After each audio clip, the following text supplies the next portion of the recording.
Warning, censorship. Warning, censorship. Warning, censorship. Welcome to Rebel News Daily, everyone. My name is Andrew. This is my best friend, Mocha. We're having a bit of a new format on the live streams these days. It's going to be a little bit different. We've got new guests, of course, myself and Mocha. So what we're doing here today, we're telling you the latest Rebel News stories. We're telling you stories from around the world, of course, anything that's a hot topic. And we're taking your hyper chats from Odyssey and some other live chats. So if you guys want to contribute and ask a question, make a comment, tell Mocha how good his hair looks, you can do that on Odyssey. We encourage you guys to watch on the alternate platforms like Rumble and Super U as well, because, you know, YouTube sucks, Mocha. I agree. Very good. Michael Spavor is the first story we want to get into. He is a Canadian citizen who is detained in China. If we can go ahead and pull up that story, I think we have it on rebelnews.com, Justin, then we'll get to the video. So, Mocha, everybody thinks that this was a retaliation from the Huawei executive girl from China being arrested in Canada. They've never said that he's a spy. I mean, China says he's a spy. He's sentenced to 11 years for espionage. Canadian government's never said that either of the Michaels are spies. How do you feel about that? Well, I read some statements from Justin Trudeau saying that he will not rest until they return to Canada, and he called the sentencing unacceptable. And he also accused China of not abiding by even the minimum of the international law in the proceedings. But to me, he's just saying words. He's not taking any concrete actions. Is he? No, I don't think he's done anything yet. And even but they did say that they're not going to. They wouldn't even exchange the woman there for the two Michaels in China. So it doesn't look like they have any concrete plan of getting them out. I don't think there's going to be any sanctions or anything. I think we have a video of Mark Garneau, Justin, as I reference my notes here to find his name, that we can play, who talks about the sentencing in a bit more detail. Let's go ahead and play that. Good morning. Canada condemns in the strongest possible terms Mr. Spavor's unjust conviction after more than 2.5 years of arbitrary detention. My thoughts and the thoughts of all Canadians are with Mr. Spavor and his family during this extremely difficult time. This decision was made after a process that lacked both fairness and transparency, including a trial that did not satisfy the minimum standards required by international law. Yeah. Well, the problem with this is that, like I said, there's never going to be any plans from Justin Trudeau to put any sanctions on China. They're not going to stand up to them anyway. They have so many ties with them that I don't think anything's going to happen. They haven't sentenced the second Michael yet. Do you think there's any hope that they're going to be brought home or any retaliation going to be made? Unfortunately, I don't see that happening because there's not enough political will. I don't see that. Plus, I don't think the public really cares about it as much as we think that they do. I think it's a mutual dependency on China. I mean, all of our electronics products and everything are made in China. We depend on the cheap labor, and ultimately not a sanction, but probably getting Canada's economical independence. Getting, our Canadian dollar is always losing value. Why not it's going up in value? Why don't we try to have a currency that is even valuable than United States? I mean, I walk down the sidewalks, and on the sidewalks here in Toronto, they have those, I don't know what they call it, for blind persons with sticks, so that they know that they are at the end of the sidewalk. Do you know what they're called? No, I don't, but it's basically the bumps on it, isn't it? Well, even that is not made in Canada. Why? I don't know. Why? I mean, this thing that I'm wearing, it's not made in Canada. I went to the outlets yesterday. Most of the products are all made in foreign countries where the labor is cheap. So if we want to have independence from China, I think it would be very beneficial for every Canadian, for everyone, to gain our economic more. We need to I think in Canada we have a war on wealth creation. I think we need to, like, there's $1 trillion national debt. Who's going to pay that, for example? See, even in that that report by Sheila Gunn Reid, where they talked about where the government lost the map of all the electric car chargers in the country that they spend all the money on, they even contracted that out to an American company to find all those electrical car chargers. Even though there's an app that can tell you where an electrical car charger is, it would take an intern 2 hours to find them all just by using like a VPN or something. So the problem is, I don't think our government is full of people that actually care about what happens to the future of our country. I mean, you got Catherine McKenna who's out there to ride her bike and everything. What incentive do they have to care? Well, you would hope that it would be like a person's personal patriotic feeling to care about their government, care about their country, that would make them run for government, no? Well, maybe they would say that, but I don't look at words, I look at actions. Well, it's true. I'm saying that they don't have this patriotism in them, so they don't feel the need. Well, what's the problem with hiring a foreign company for this? What's the problem with, getting everything, not having any tariffs on China like President Trump put in for products, especially stuff like car parts, which we do a lot of. Obviously, a lot of people who are watching or have relatives, my father, my friend's parents, have worked at car assembly plants and stuff like that, and they just assemble it here. It's either made in China or North Korea, Japan, or North Korea, South Korea, places like that in Asia. So it's really weird that we, for some reason, have been indoctrinated into this thing where we need to rely on other countries, where China relies on a customer base, but they don't rely it for product-wise. I mean, they could survive probably longer than any other country if everyone is cut off completely. I don't know if tariffs would work. I think what would really work is to be able to compete and be able to produce more, be able to sustain ourselves.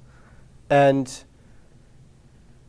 if we can, for example, this camera, Canon, where is it from? I don't know. It probably says right there. Where? Right Here there? somewhere? Made in Japan. Why not made in Canada? Why not? But of course you can't legislate that. You can't say that you have to make the cameras in Canada, because it's just going to make it more expensive for the consumer to buy it. So wouldn't it make sense then to tax the products that are coming in? And wouldn't that be an incentive for people to create things here and buy stuff here? Because a business person is just going to say, why would I get parts here when I can just get them in China or Japan for cheaper? Yeah, but as your economy goes down, as your currency loses value, and as the inflation goes higher, it's going to be even harder for ordinary people to get these cameras. For example, I have an iPhone here. I'll give you an example. So this is an iPhone 12. It is affordable for ordinary Canadians to buy it. They can even finance it.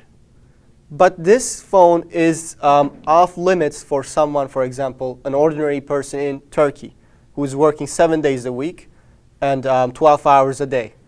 Why? How come he's working all that much but can't afford it? Because the currency that he's earning is worthless, and it's becoming worthless and worthless every day because they're just printing money like crazy. And inflation is another form of taxation or theft, to be honest. And they can't afford it. So what does the government do? They basically put high taxes on iPhones. If you buy it, if a Turkish person go to Germany and buy it for cheaper because German government is imposing less taxes on smartphones, well, that's not going to save you. When you come back to Turkey, if you want to activate the phone, you're going to have to pay enormous amounts of taxes, so it's going to be even more expensive.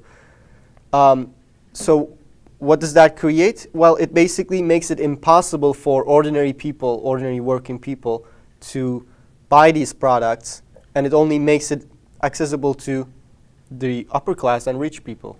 We're seeing that a lot here, especially with stuff like gas. Let's bring up another China story, producer Justin, of them stopping their issuing of passports. So I was reading this article on rebelnews.com earlier today, and China, I think their office is called the Office of Entry and Exit, or Exit and Entry. People are thinking that this is just them being able to crack down on more rights. That's what the article states there from a couple sources. I'm not sure I don't know if I think that China needs an excuse to take away more people's rights. Now, they used the lockdowns as an excuse to, stop things from happening in Hong Kong, of course, but that whether you believe that's a realistic thing or not, or a realistic reason for them to do that or not, they did in fact do that. It's too dangerous for people to be out in the streets protesting. You're killing grandma, all that sort of stuff. But do you think China actually needs a reason to, stop issuing passports or exit, allowing their citizens to leave, or could they just, at the end of the day, say, no, you can't leave? Well, of course they would produce a reason, and the reason doesn't have to be valid or real or justified. The same thing happened here, didn't it? Yeah, it can. There is no limit. We've seen what has happened in Canada in the last 17 months, and that if that didn't shake your trust in the Charter of Rights and Freedoms, I don't know what will. It certainly shook my trust in it. And when I look at China, they will of course say one thing to their citizens to make them accept it, and then they will of course say another to the international world. I mean, the problem here is that the same thing our government is saying is the bad version. They're saying the same thing to us and everybody else. It's both the bad version. But imagine this, usually if you want to go to a country, you need to apply there. If they don't accept you, you can't go in. But just imagine the country that you're living in. Even though the country you want to go to says, yeah, sure, come. The country you're living in is not letting you out. You haven't committed a crime. So why would they stop? Why are they stopping you? How could they be able to stop you? Well, if they are able to do it in China, and you know what, so to a certain extent, they were able to do it in Canada too. That story was on rebelnews.com. Of course, you can sign up there for our newsletter, our mailing list. You'll get stories every single day in the morning from us, so that way you don't have to worry about finding out when new stories come out. I want to skip ahead to Aaron O'Toole, Justin, because we have a poll on our YouTube channel right now, on our community tab it's called, and as well on our Twitter, at Rebel News Online, I believe, Mocha on Twitter, if my memory serves me correctly, about what people think the prediction is for the federal election that's clearly coming up. People think they're going to announce it, what's today, Tuesday? Or today, Wednesday? Today's Wednesday. People think they're going to announce it this week. People said Wednesday, so maybe it's going to be announced today, maybe it's not going to be. But if we can pull up the poll, Justin, so we can get some live results, maybe on Twitter, maybe on YouTube. The last time I checked, and the last time we were told this morning, our viewers, the edging out result was that Aaron O'Toole wins. I think they said by minority. Can we bring that up, Justin? 1 second, he says. So if you guys want to give a hyper chat from Odyssey or comment on who you think is going to win the federal election and how, do you think it's going to be there it is. Want to read that for us, Mocha? Sure, if I can see it. Aaron O'Toole wins by Okay, there's a majority. rumor Justin Trudeau could call a federal election this week. Which result do you think is most likely? So 35% that Aaron O'Toole wins by a majority. So out of how many votes is that? 10,000 something?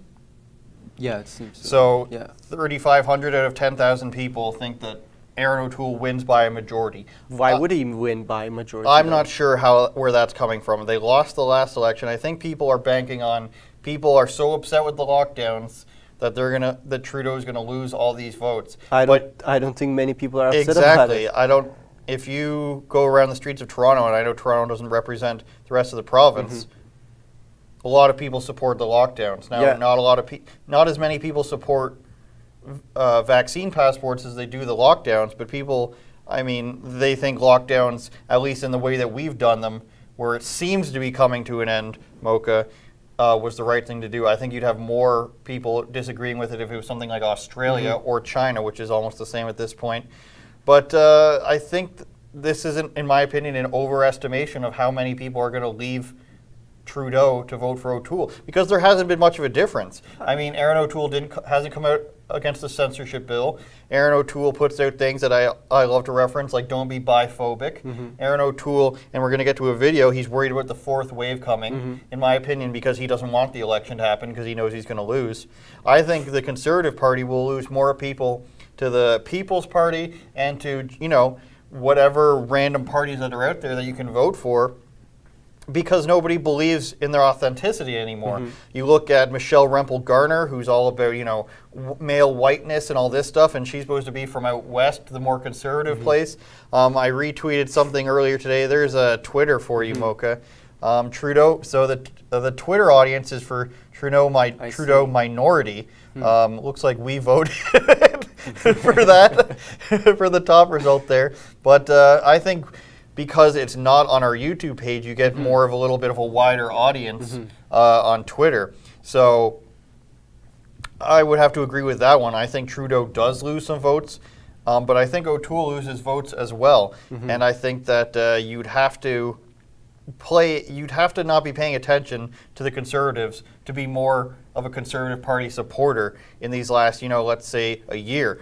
What I was going to say is I saw an MPP for the PCs in Ontario, which I know is not the federal party, but they all, Doug Ford is kind of lock and step with the federal Conservatives on lockdowns. And he's saying, gather up on the buses, kids, anyone 12 and older, we can go on a go bus to get your vaccine. And I said, that's a very conservative thing to do. There he is, Justin, so far ahead of my brain. It's impressive.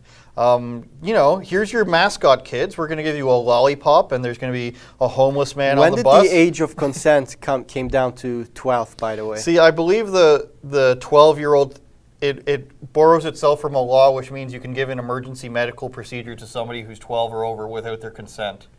Without parental consent, I mean. So that's the same thing. They're treating it as this medical procedure where you can, with a child. It's just an arbitrary number. What's the difference between 11 and 12? I don't know, but it's also a law of deniability. Like a person who's 12 or older in Canada can be committed for murder because they think that at the age of 12 you have the cognitive ability to make these decisions whether or not you want to do something. So that falls in line with it too as well, I think, and as well as what I said about receiving medical support or help like that. But I think that's a very, sarcastically of course, a very conservative thing for a conservative, treasurer, I think was his title, Justin, to tweet out, kids, come on the bus, there's a nice furry mascot here, nothing wrong with this, nothing, you don't need your parents' permission, just come on down, get your injection. I mean, what does it mean to be conservative anymore? When you look at Brian Pallister, what he did to churches there, look at Doug Ford. Look at Jason Kenney, what he did to churches, what he's still doing to pastors. He just doesn't like them, I get it, that they're prickly characters that he doesn't like. Pavlowski and the guy with the ponytail. All this tells me that it seems that being against the lockdowns, being for individual rights is not politically profitable. Yeah, and what I'm seeing is that the parties here do not actually represent what their parties are called. The Overton window keeps shifting where the Liberals push it one way, they're getting pulled by the NDP and the Green Party, which aren't really significant, but they're slowly moving that way. And then when 5 or 10 years, the slippery slope is real, as John Doyle says. Watch my interview with him on Andrew Says. The slippery slope is real, and then 5 to 10 years after that, the Conservatives shift their topics and their Overton window to the thing that was supposed to be liberal 5 years before. Now all of a sudden we've got a Conservative Party that isn't actually conservative, shuts down churches, is pro-lockdown, wants your kids to get on the bus to go get their vaccines, and it's crazy. So where do you go from that? I suggest everyone votes completely off the board. I'm not going to say any particular party, but do whatever you do best to send them a message. I think we got super chats, is that right, producer Justin? He's giving me a thumbs up, which either means let's go by Don Cherry, or you've got super chats to read. Don Cherry, come on the show, why don't you? Noble Canadian, do you see an election in September and then lockdown again after, Mr. Mocha?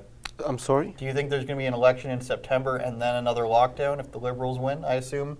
I don't think it will be dependent on the result. I don't see the future, I don't know. But if 3 lockdowns happened over the past 17 months. There is no reason or limitation for a fourth one. There's nothing that stops a fourth one coming. I don't see people rebelling or engaging in non-compliance.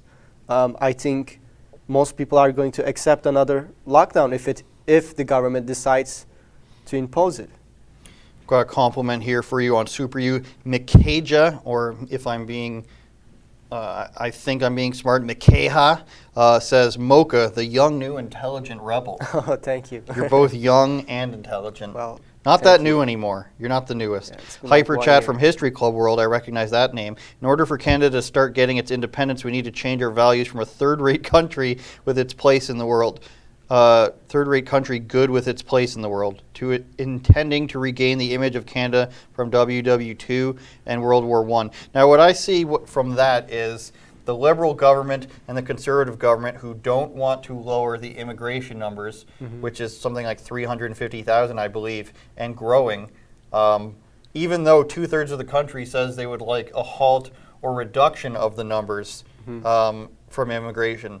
The reason I think that these major parties want this is so that they can continue to grow the economy. It's the same thing as any business. You want to be able to grow your business so that you can have more income. You can have bigger businesses come to you. Of course, they're going to get their kickbacks. They're going to get their carbon credits from them. So they're going to make money off of them. I think that's the goal, which is why Canada wants to be this, globalized country with immigrants from every single country. So long as we can keep bolstering our populations with middle-class jobs or above, it's going to attract more business and maybe more not factories, but maybe more technologically advanced companies to do business here. Because, like China, the reason why so many people kowtow to them, the reason why Hollywood, the reason why John Cena says I apologize in Mandarin is because they have such a huge market and people want to, target that for profit. Any thoughts on that? Well, I just lost my train of thought after you That's gave fine. the John Cena example. But yeah, what were you talking about again? The fact that the Canadian government wants to expand our population. Okay, yeah, okay, here's the thing. So they wouldn't only want this for business reasons, but also they would, I suppose that they would be interested in getting some young immigration, because otherwise, how are you going to sustain the social insurance scam? How are you going to, how is a low young population is going to be able to pay for large old population social insurance? I don't know. That's a good question. From Rumble, Hollywog, inflation makes assets of the rich richer and the expenses of the poor more costly. Mocha. So you got a fan of your inflation wordage there. Inflation is such a crazy thing because just imagine you have $100 here and then somebody prints it more and then your $100 is not $100 anymore. Like, how does that make sense? Well, now we might have to get into central banking, and Yeah. we'd have to go back a few hundred years, Rockefellers and all that. Don't pull us off YouTube. The Rockefellers, Joe Biden's the greatest president of all time. From Rumble, the real buzz, Trudeau Liberals will win, he says. So that's in line with the Twitter poll. Hyper Chat from History Club World again. What the entire world needs to do is together isolate China as much as possible. If Canada, US, UK, and EU, and Australia, New Zealand can all band together against China, then they have economic loss in China. I agree, but I don't think that's going to happen. If Andrew says as Prime Minister tomorrow, we are siphoning off China more and more each day, and we're cutting off Saudi Arabia. And places like Palestine and Iran can go as well, but they don't have nearly as much power or money as China and Saudi Arabia. Now, Saudi Arabia under Trump is willing to play a lot more fair baseball with the person in charge there now, because he's not as old school as his father was, I believe, and that's why they're able to have, for example, WWE events in there. So they're a bit more progressive, if you can call a country that just let women drive in daytime progressive. But I still don't see them as big of a threat as China. Now, Saudi Arabia funds a lot of bad stuff, but they also control a lot of bad stuff at the same time. I think they prevent bad stuff from happening. I'm not pro-Saudi Arabia by any means, if you guys want to clip that. But I think China is the greatest imminent threat. I think whatever you think about the lockdowns and everything, it all benefited China. They don't care about their people. They're still willing to lock them in their apartments until they see fit, so that they can grow their economy. And they were really slumping during Trump. Like I mentioned, the tariffs and the taxes and the sanctions that were being put on, not official ones, I don't think, but the money that was being strangled out of China during Trump was clearly hurting them. I think you'd have to show me a good argument to tell me why they weren't hurting under Trump. And now all these big businesses bounce back under lockdowns and record profits, all the new billionaires that were made. So I think if I'm prime minister, China is the first one to be get a little bit blockaded there. And I'd love it if all these Western countries would band together. That's not going to happen in Australia. New Zealand is literally run by a socialist. That's not going to happen. She must think China is, the greatest place in the world and wishes she could govern there. And then the UK is, all these countries are weak, Mocha. I don't know where this banding together would happen. The EU has its own agenda. They don't care if China affects North America. What do you think about all this? Well, banding together and imposing restrictions and tariffs on China sounds good, but I'm just thinking about the ordinary Canadians, for example. We rely on Chinese products because they are cheaper. And once these products are gone, what are we going to rely on? Are we going to rely on expensive Canadian products? Well, I would if I could afford it. If anyone could, if we can boost Canadian economy, if we can just stop printing money and just cut all these government programs and everything, defund everything, just we are in $1 trillion debt. Look at the United States; they're in more than $23 trillion, and it's not going down. It's always, the debt is always going up. And same with Canada. I don't see it anywhere soon going. Well, another problem is the handouts to other countries. Joe Biden reinstated his gift giving of millions upon millions of dollars to Central American countries under the idea that giving them money will make them stop sending illegal immigrants to the U.S.-Mexico border. Hasn't shown to ever work. Trump, financial aid doesn't work really. In fact, the opposite worked under Trump. I know I'm kissing Trump's ass today, but these are just the facts that when he threatened to pull out the money from those countries, then they started saying, hey, no, we're going to stop these people from running through our countries, which is what actually happens in some European countries like Hungary, where they say, you're not just going to get a free pass through our country because you want to get to Germany or Sweden. For example, Turkey receives billions of euros from the European Union, from Germany, because basically Turkey's responsibility is to not let millions of Syrian refugees who came to Turkey, not let them get into Europe. And Erdogan would like to play this hand when it gets angry at Germany or Holland or any European nation, that he would go like, oh, you know what? I would open the gates tomorrow and you would have millions of refugees in your hands. I don't know if Germany would have a problem with that. So basically Germany is funding Turkey and Turkey is playing the upper hand, it seems. From Subaru, Bird Dog, which is an interesting reference. O'Toole is going to lose big time. I think he's going to lose big time. Why would he win? I think he's going to lose more than he lost last. First of all, more than they lost last time. Where was he in the last 17 months? I've seen his commercials. It's all him running. Nice. Justin, can we pull that up, please, of him running? Like, it's all nice. He's talking, he's walking, and saying some words. Canada strong, blah blah blah.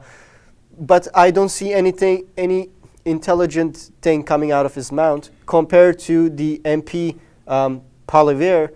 He seems to be understanding of how economy works. He reads, you might say. It sounds like Pierre Poilievre reads and pays attention to things, whereas O'Toole is just coming out. I think he would have been a better candidate for the Conservative Party. I think the rumors around that, or the hypothesis around that, is he knows that they're going to lose, so he doesn't want to be the front runner like O'Toole or Andrew Scheer for a failing campaign, for a failing party.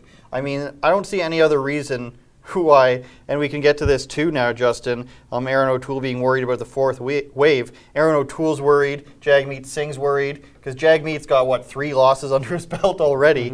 They're worried because they know they're not going to win. It's not. I expect this of Jagmeet to say, this is too dangerous. But it's not a conservative position to say, let's halt our election because it's too dangerous to go outside. What a joke that is. Maybe he thinks it is. He never spoke against lockdowns at all. Even Justin Trudeau doesn't think it's too dangerous to go. Because he knows he's probably going to win. Justin, can we play one of those videos? Which one do we have? Okay, let's go ahead, please. Canadians are worried about a 4th wave of COVID-19. The dangerous Delta variant is here, and we have to be ready. Now is not the time for an election. We can all wait and go to the polls when it's safe. We need to focus on health and well-being, securing our economic future, and fighting COVID-19 together. My wife and I had COVID. Like many families, we want to get past this pandemic, but let's pull together for one more fight. Let's beat COVID-19 and have an election when it's safe. So, the Conservative Party loves the vaccine. They didn't speak out against lockdowns. So did all that do nothing? It's still unsafe? Look, he says Canadians are worried about COVID-19. I guess I'm not a Canadian because I'm not worried about COVID-19. You better make sure to and tell I'm people sure, that you are a Canadian I'm sure citizen. maybe not majority, but there is a considerable amount of people in this country who had enough with these lockdowns. They know they don't work.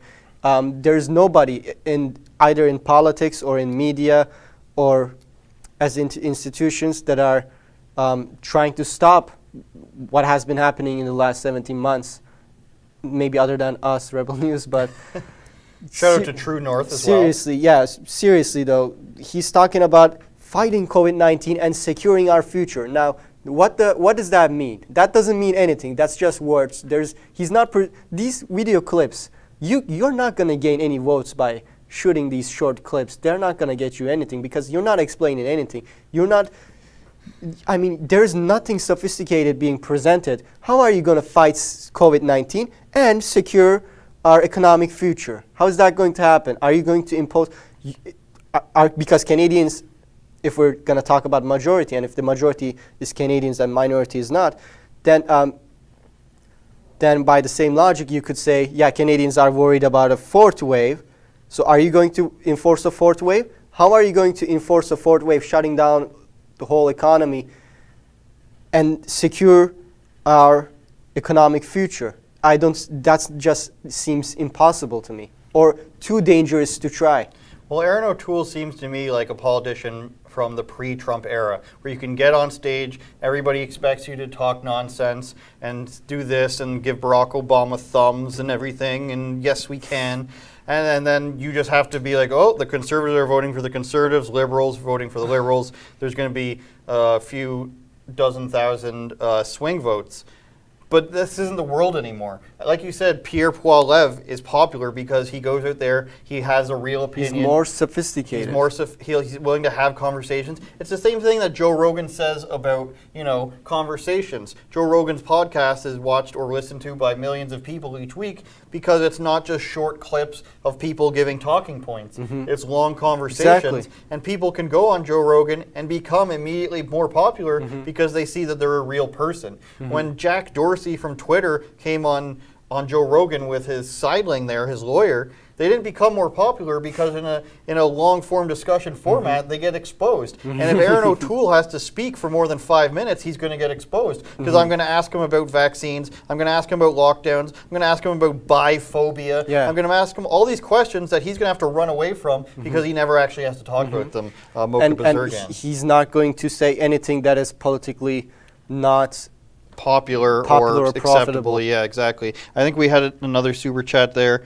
We got more. Mog says, whoa, new job for Mocha. What is it?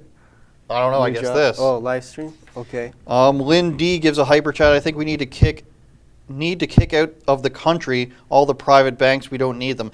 That's going to be really difficult. The private banks have a lot of our money. Not only money, but also property. Exactly. And I learned recently there are some small independent banks like what you might find in in rural areas in the United States. They still do exist. If you live near one, maybe search it out and try to do business with them or one of these new, online-only banks, so long as they're not, just, what Kudo is to TELUS, just an offshoot brand. Ryan Rosty, we all need to rally behind Derek Sloan. I'll be interested to see how many votes he gets, young Mocha. He hasn't named his party yet. I think the strategy there is, let's see if I get enough support to actually come out with this party instead of just naming the party and getting your branding out there for the election. I think it's a feeling process to see if he should wait or not. I mean, the majority of Canadians are not, I don't think, very connected to what's to the political arena and what's happening, who's who in the zoo, so to speak, as David Menzies would put it.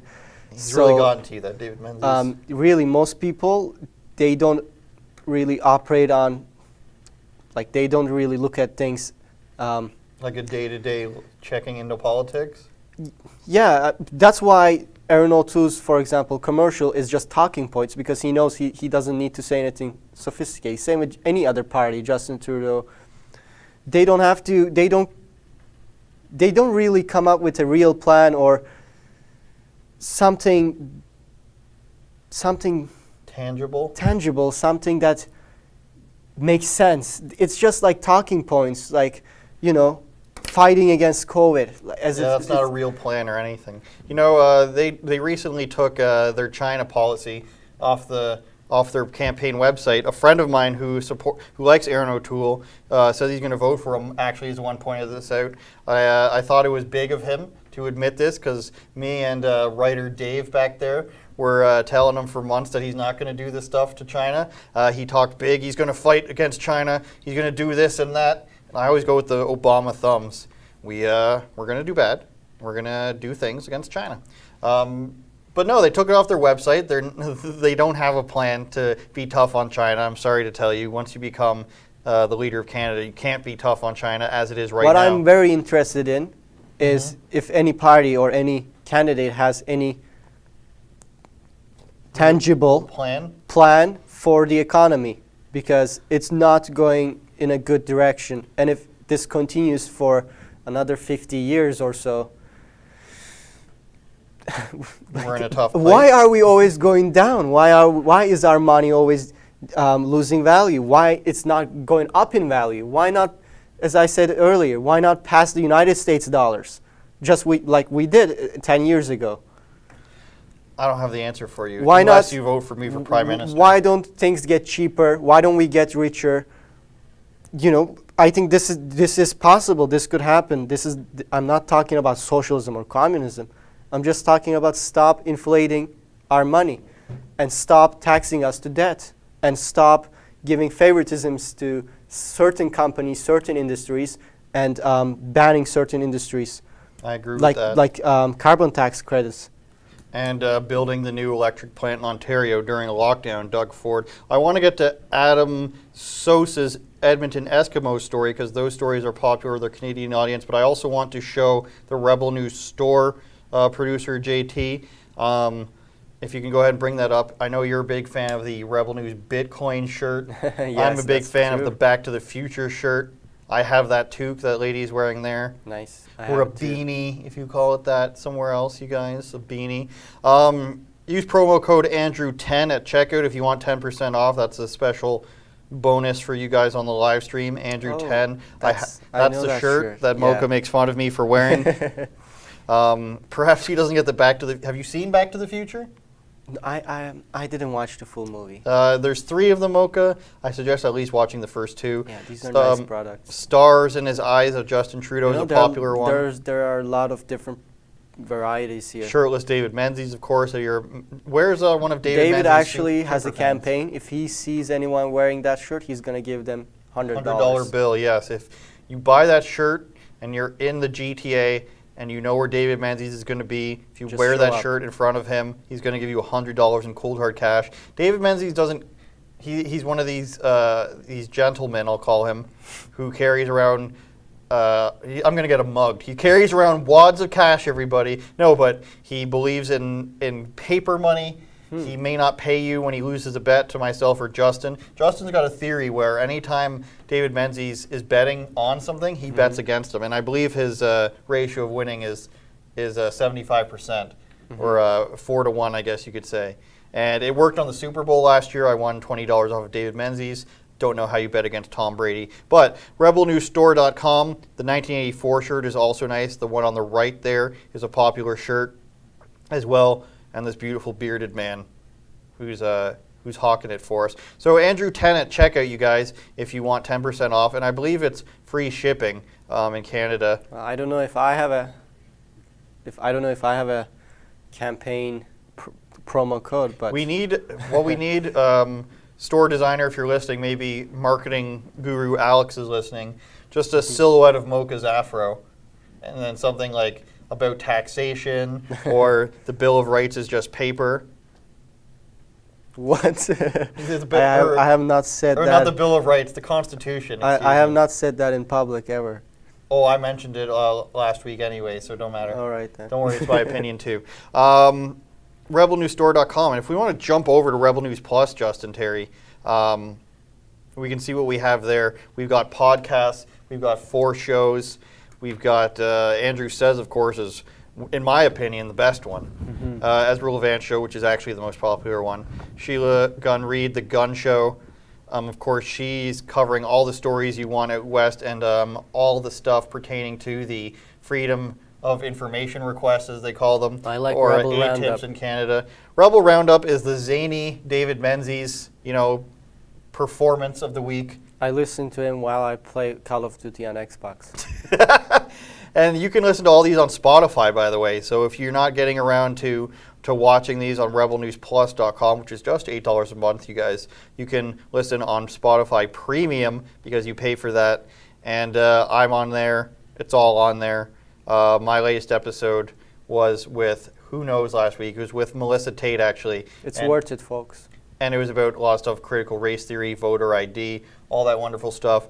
RebelNewsPlus.com or Rebel News on Spotify to hear our podcast versions. Let's bring up Adam Soos out in Alberta for our Alberta viewers. He went and talked about the Edmonton Eskimos changing their name to the Edmonton Elks. I'm pretty sure elk is plural, if you want to double check that, producer Justin, my linguistic knowledge. They changed the name. What is an elk? An elk is like...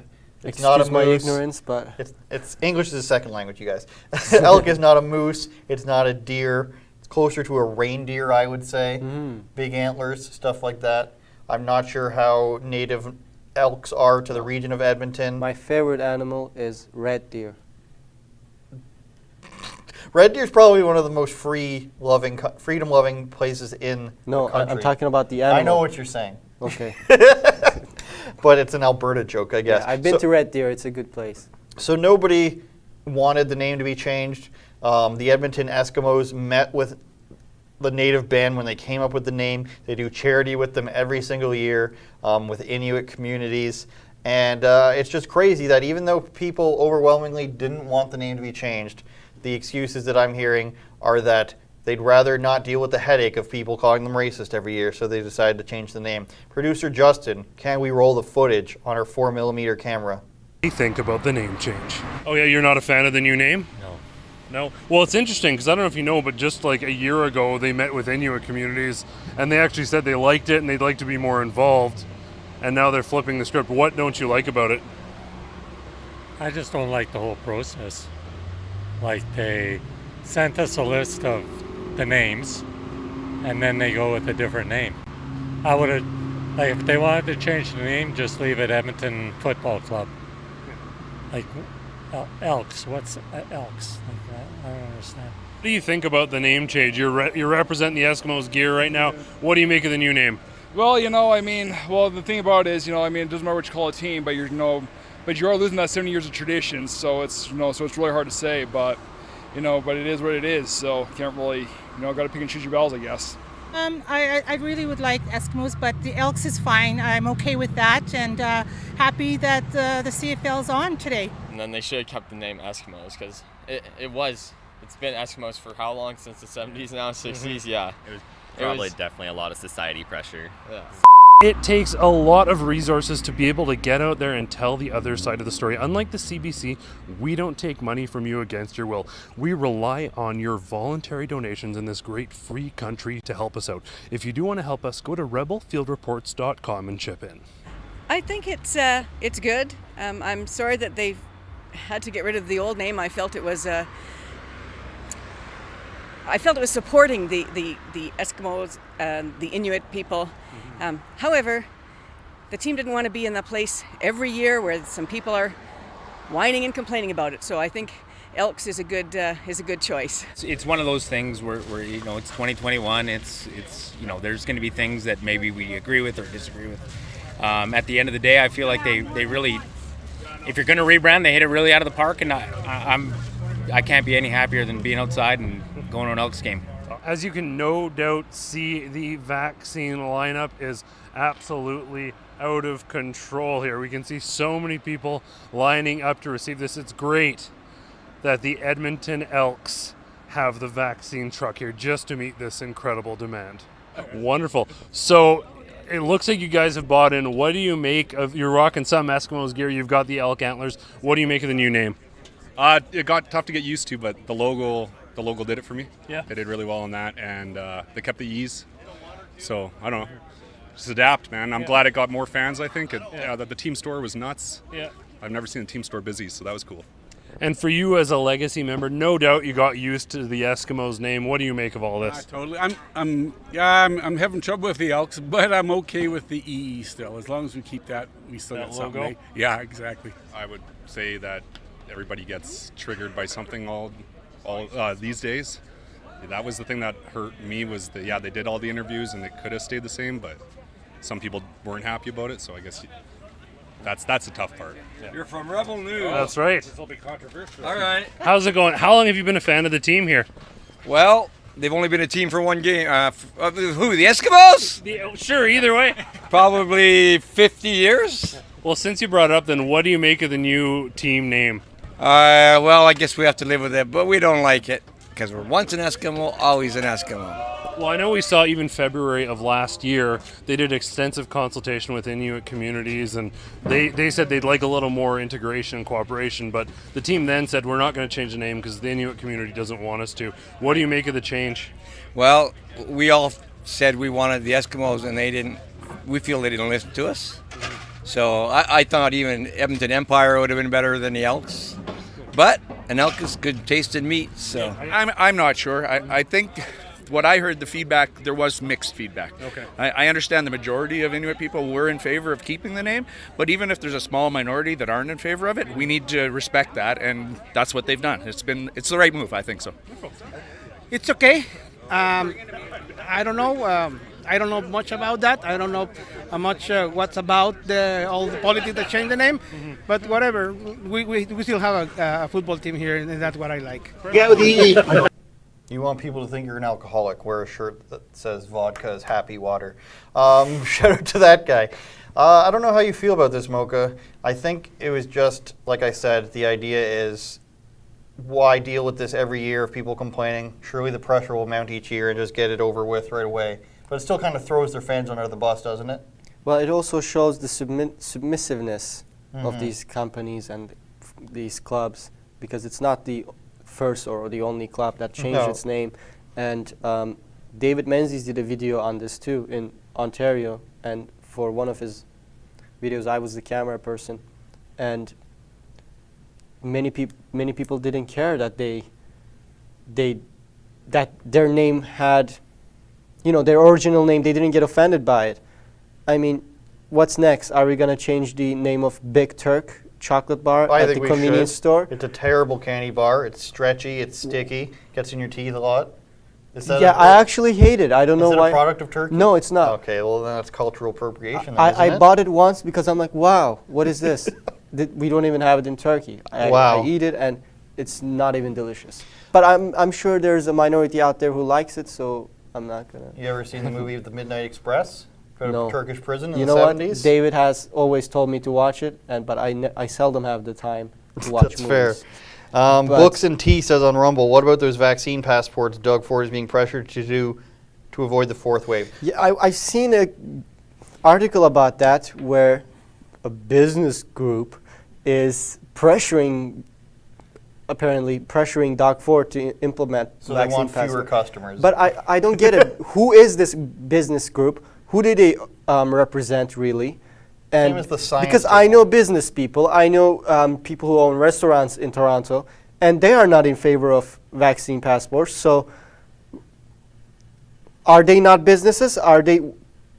Does their choice or their voice not matter? Pressure continues on Ford government for mandatory vaccine passports, says 680 News. Well, how about I pressure a little bit more than them for no vaccine passports? I should check I think it's BBN reports for radio, the daily listeners for the thing about CNN, the thing about all these channels, CP24, people just watch them because they're on. If they had to go somewhere to find them. They are absolutely, yeah, they are monopolies. They are media monopolies. You go on YouTube, what do you see? CTV, CBC, Global Yeah, that News. little banner where it suggests. Yeah, even if the views are low, and then you click watch the video, and most of the videos have like 100 likes and 2,000 dislikes. Yeah, people just go on them and dislike them. Our videos are not like that. Rebel News videos, people like what we do. That's why, hence, they are voluntarily funding us. In the video, Adam compares CBC to Rebel, and when he's asking for donations, that's true. We don't, unlike the CBC, we don't. CBC is literally your money being used to. And they need more things. funding. They need always more funding. They have like what, 8 executive I don't know, but they staff? got 1.7 billion last year. I think that is too much money. You know, don't say. I'm not a senior production guy, but 1.8 billion. 1.7. You know, the thing is, last year they got their 2021 budget. I've been to CBC Toronto. I've been inside. Yeah, they got their budget from 2021 given to them in 2020, the equivalent to their advertising revenue that they say they lost during the Olympics, because they said, of course, they're going to get it back. There's no way they made the same money from the Olympics this year. So few people watched. They don't deserve a dime. Anyone wants to support the CBC should do it with their own money. Put your money where your mouth is. I don't want to give a single cent to CBC and a lot of other government programs because they are either too expensive, and you know, why would you want to? You could not pay Rebel at all and still watch our news coverage and still be informed about what's going on. With CBC, you don't have a choice. With CBC, if you don't even watch it, you still have to pay it. How does that make sense? How could legislators, how could a government allow such thing? And how is this not a serious issue? I think it's a serious issue. If we want to be independent from China, then we need tangible solutions. And one of the best solutions, I think, is to have more economic freedom, have more, create more wealth. We have to stop being enemies of wealth creation.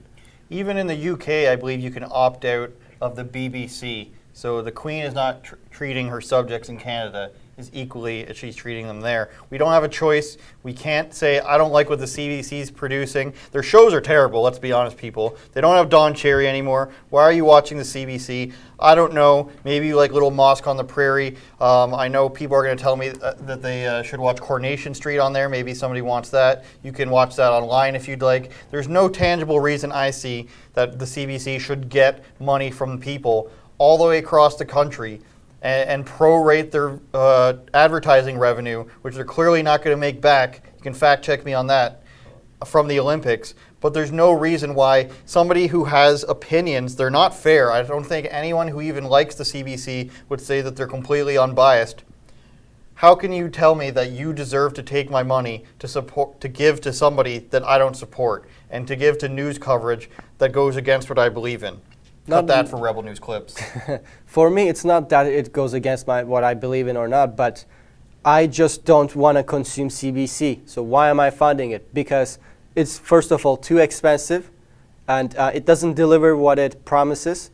I mean, I think if I remember correctly, actually, I've been to CBC building, And I've been to their garage. I've seen how much equipment they have. They have to go around with forklifts to like get all the equipment they have. And a lot of people work there. And they have in their garage, I don't know if it's close to 100, but so many CBC vehicles. The Dodge, I think they're called Dodge caravans. Yeah, like the employees use, yeah. And I'm thinking to myself, first of all these vehicles are in the parking lot. That means there's not much going on outside. And I don't think anything will be going on in Canada that would require 50 or more CBC cars all at the same time. So I'm sure the company Dodge loves to sell their vehicles to CBC. And at the end of the day, it would be us buying their cars for them.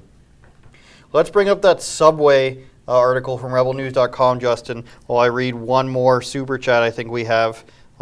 And I keep calling them super chats. I shouldn't. Also, They're I would hyper like chats. to point out that I think I just received this from Yankee, and apparently I do have a code for Rebel News Store. Store. Yeah. What is your code? Andrew 10. Okay, mine is probably Mocha 10.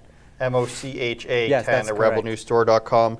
History Club World also says if an election were coming, its results would be a mess.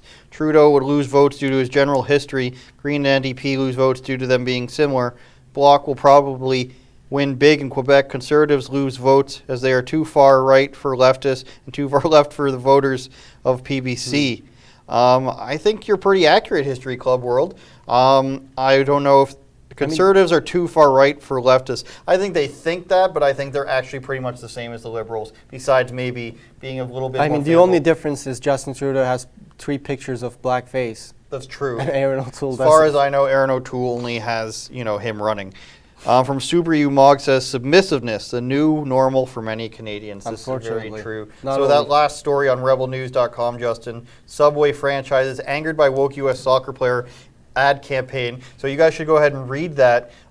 It's about Megan Rapinoe, the U.S. soccer player who they lost in the Olympics. She's got the purple hair. She hates America.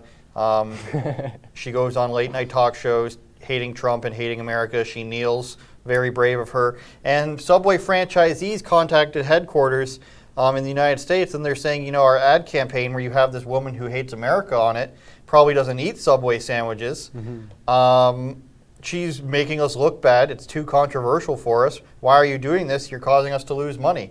And it finally seems to have come the day, Mocha, where conservatives, and you don't even have to be conservative, people who don't believe in certain things aren't going to shell out their money for it anymore. You see it in sports specifically, and now I guess you're seeing it in Subway sandwiches. And the last thing, I want to add on that is Canada, who won the gold medal in the Olympics, they also have their own deal there where they've got a girl who goes by one name, the name of Quinn. She has like 4 names. Her legal name is like something something Quinn, but she only goes by Quinn now. She calls people transphobic for referring to her by her legal name, and they call her transgender, but also non-binary. She transitioned from female to non-binary, which of course isn't a thing. I don't know how you transition genders if you don't believe there are real genders. I don't like playing word games. I mean, that's why I didn't like Aaron O'Toole's ad campaign. That's why you hate Scrabble. All words, I'm not transphobic or anything, but I just don't like playing word games. Can we just have a normal conversation? That's my only requirement from any individual that I interact with. No, you cannot. And the funny thing enough is Megan Rapinoe, the person in that article, and the Quinn girl from Team Canada play on the same professional soccer team in the United States. And this girl's the only person on the team who just goes by one name, which you can get away with soccer because Brazilian people and Portuguese people do that all the time. But it's just funny that they were praising her as the first non-binary athlete to play in the Olympics. Again, what is that? I don't even know what that means. It means nothing. She's a female, and she identifies as a transgender non-binary. I transitioned to a non-gender. It's basically what happened. I think we're out of time, Mocha Bezirgan, Turkey's favorite YouTuber and Rebel News and Canada's favorite producer, editor, cameraman, and host. Chief videographer, actually. Chief videographer, excuse me. Justin, what was this diversity is a strength for outer space? I think we can spare a minute for something as important as that. My notes here say diversity is a strength for outer space security. Pregnant pause, they call it in radio while we get this up. I'm guessing it's Space Force, Mocha. Any big stories coming out with you this week? You know, you have a lead on anything? Yes, on the weekend I'll be in Montreal to cover the Montreal anti-lockdown or anti-vax, I guess, protest. And the police are saying that they are requiring anyone on public places, outdoors, to be limited to 50, and everyone must respect social distancing. So I want to see if the police would beat up people or arrest them or financially extort them for, standing too close to one another, just like they did for not wearing a mask outside, even though when they were by themselves. They did it to me too. They go after people with cameras specifically. I think that's been well established. It's been well established from what I've observed. And if you want to see what they did to a guy who was recording them, watch my interview, Fight the Fines case interview with Alex Baus. He was choked for recording the police at the Montreal protest. And I'm sure we could include that link on the comment section or later on the description of this live stream if anyone is interested. Let's show that last article before Mocha creating work for everybody, hating him in the back room now. Sorry. Canada cites diversity in outer space as strength in UN report. The UN, diversity, Canada, Justin Trudeau, it all means so much. Maybe we can get an article about that up. You want to zoom it in, Justin? We'll read the first couple lines for people before we go. Well, what does it even mean? What does diversity nothing. mean? It means we need to send equal numbers of different races and genders into space for no reason. Canada was the only nation to cite diversity as a strength in the United Nations General Assembly report on international security in outer space. Again, diversity is a strength. It's another slogan that doesn't mean anything. It's just words that they use. They're copyrighted catchphrases. Canada's submission, sorry, dated on April 29th, 2021, includes an extra section dedicated to diversity in space. You know, that sounds like a comedy show that maybe Tim Dillon should come out with or something, diversity in space. Maybe I'll write something about that. I think we're out of time. We're overworking producer Justin. RebelNewsStore.com, of course, Mocha 10 or Andrew 10 you can use as a discount. My show with CEO of Getter, Jason Miller, is coming out tomorrow night. I'm going to ask him about, he was a former Trump advisor. I'm going to ask him what Trump asked him for advice on. And of course, I've also got this CDC report that's coming around where they literally suggest putting people in camps. So you're not going to want to miss that video. That's coming out tonight or tomorrow. Final thoughts, Dr. Mocha. Oh, are we going to put people in camps in Canada too? Is that happening? The CDC says it, so they're using information from the UK, so maybe just the UK and America, but I'm sure we wouldn't want to be far behind. Diversity is our strength in COVID camps, I think. Well, if the majority of people approves putting people in camps, then I don't see any institution or anything stopping them from doing so, and that is terrifying. It definitely is. Thank you for watching. Thank you for your hyper chats, your Rumble chats. Thank you for being so kind to producer Justin. And thank you, Mocha. Thank you, everybody else. I always want to end instinctively saying David Menzies' catchphrase, but I won't. But I'll say something else, Mocha. Sure. I wouldn't lie to you, except for maybe this one. Thanks for watching. Well, thank you, people, ladies and gentlemen, for witnessing our conversation here today. People kind. Play us out, Justin.